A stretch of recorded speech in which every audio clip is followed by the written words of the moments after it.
Hi guys, இன்றைக்கி நாங்கள் சுண்டங்காய் கறி எப்படி வைக்கிறோன்னு பார்க்க போகிறோம். இதுக்கு சுண்டங்காய் எடுத்து கழுவி வச்சுருக்கிறோம். கழுவி இப்படி ரெண்டாக வெட்டி வச்சுருக்கிறோம். இதுக்கு தேவையான பொருட்கள் என்னென்னு பார்க்கலாம். வெந்தயம், கடுகு, பெருஞ்சீரகம் எடுத்துருக்குறோம். கருவேப்பிலை, வெங்காயம், பச்சை மிளகாய், தக்காளி அதை எடுத்து வெட்டி வச்சுருக்கிறோம். இங்கால ஒரு லெமன் சைஸ் புளி எடுத்து கரைச்சிருக்கிறோம். கப்பி பால் எடுத்துருக்குறோம். 2ஆம் பால் எடுத்துருக்குறோம். தேங்காய் பால். இது வாங்க இனி எப்படி செய்யலான்ட்டு பார்க்கலாம். அடுப்பில் காய்ச்சியை வச்சு நல்லெண்ணெய் விட்டுருக்குறோம். நல்லா கொதித்தோடனே சுண்டங்காயை கொஞ்சம் கொஞ்சமாக போட்டு பொரிக்க போகிறோம். இந்த சுண்டங்காய் கறி வைக்க நல்லெண்ணெயில் செய்வீங்களா ரொம்ப நல்லா. இப்போ சுண்டங்காயை கொஞ்சம் கொஞ்சமாக போட்டு பொரிச்செடுக்க போகிறோம். சுண்டங்காயில் நிறைய மருத்துவ குணங்கள் இருக்குது. இது ரத்தத்தை சுத்திகரிக்கும். அதோட நோய் எதிர்ப்பு சக்தியையும் அதிகரிக்கும். இதை ஒரு வாரத்தில் ஒரு காண்டான சமைச்சு சாப்பிடணும்.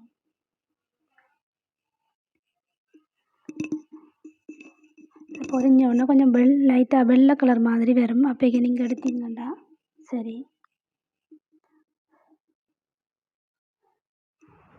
இப்போ நாங்கள் கொஞ்சம் கொஞ்சமாக எடுக்க போகிறோம்.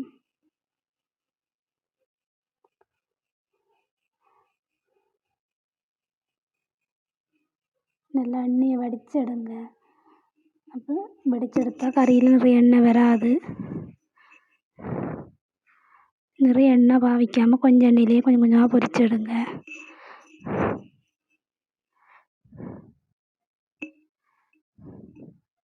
இப்போ நாங்கள் ஃபுல்லாக பொரிச்சிட்டோம். அந்த எண்ணெயிலேயே அதே எண்ணெயிலேயே மிச்சத்தை தாளிக்க போகிறோம்.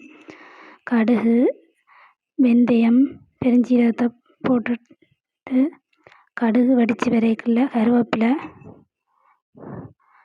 வெங்காயம், பச்சை மிளகாய்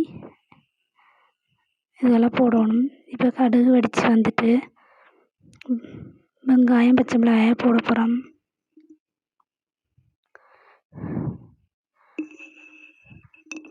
வெங்காயம், பச்சை மிளகாய் நல்லா வதங்கினோடனே நல்லா வதங்கி வரணும். வதங்கி வர தக்காளி பழம் போட போகிறோம்.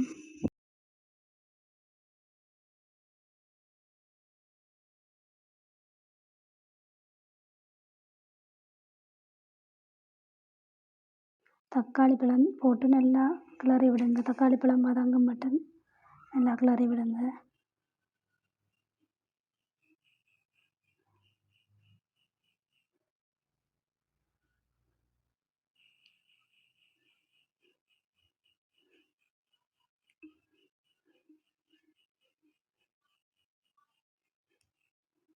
தக்காளி பழம் நல்லா வதங்கி வந்தோடனே உப்பை போடுங்க. தேவையான அளவு உப்பு, உங்களோட இதுக்கு தேவையான அளவு உப்பு நீங்கள் போட்டுக்கொள்ளுங்க. அதுக்கப்புறம் கறி மிளகாய்த்தூள் போட போகிறோம்.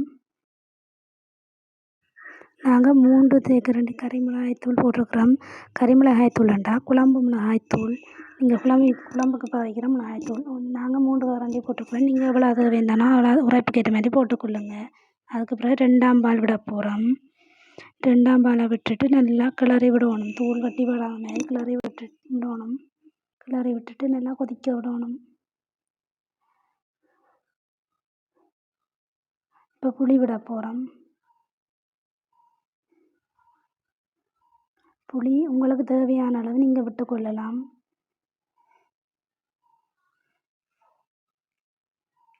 புளி விட்டு நல்லா கிளறி விட்டுட்டு மூடி நல்லா கொதிக்க விடுங்க. நல்லா கொதித்து வரைக்குள்ள மிளகு, சீரகம், உள்ளி 3ஐயும் சேர்த்து அடித்து அதையும் போடுங்கள். அதுக்குள்ள இதெல்லாம் நல்லா கிளறி நல்லா கொதிக்க வரைக்கும் அடிப்பிடிக்காத மாதிரி கிண்டி விடணும்.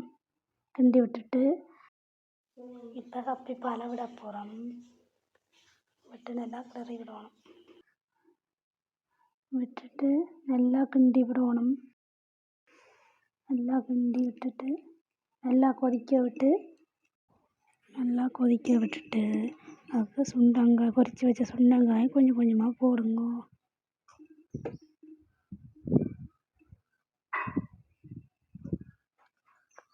கொஞ்சம் கொஞ்சமாக போட்டுட்டு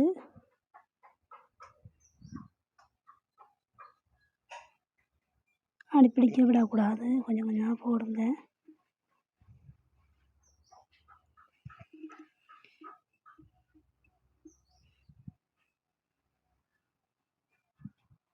சுண்டங்காயை போட்டுட்டு நல்லா கிளறி விடுங்க. நல்லா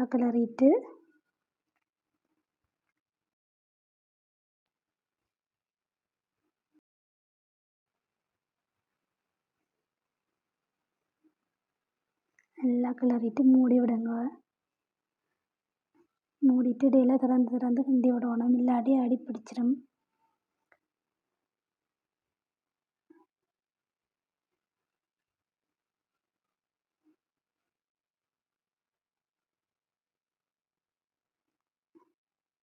இப்போ நல்ல பிரட்டெல்லாம் வந்துட்டு சுண்டங்காய் கறி.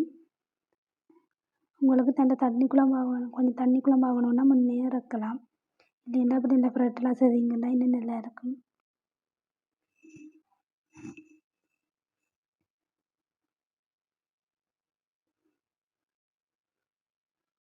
ஓகே, சுண்டங்காய் கறி ரெடி.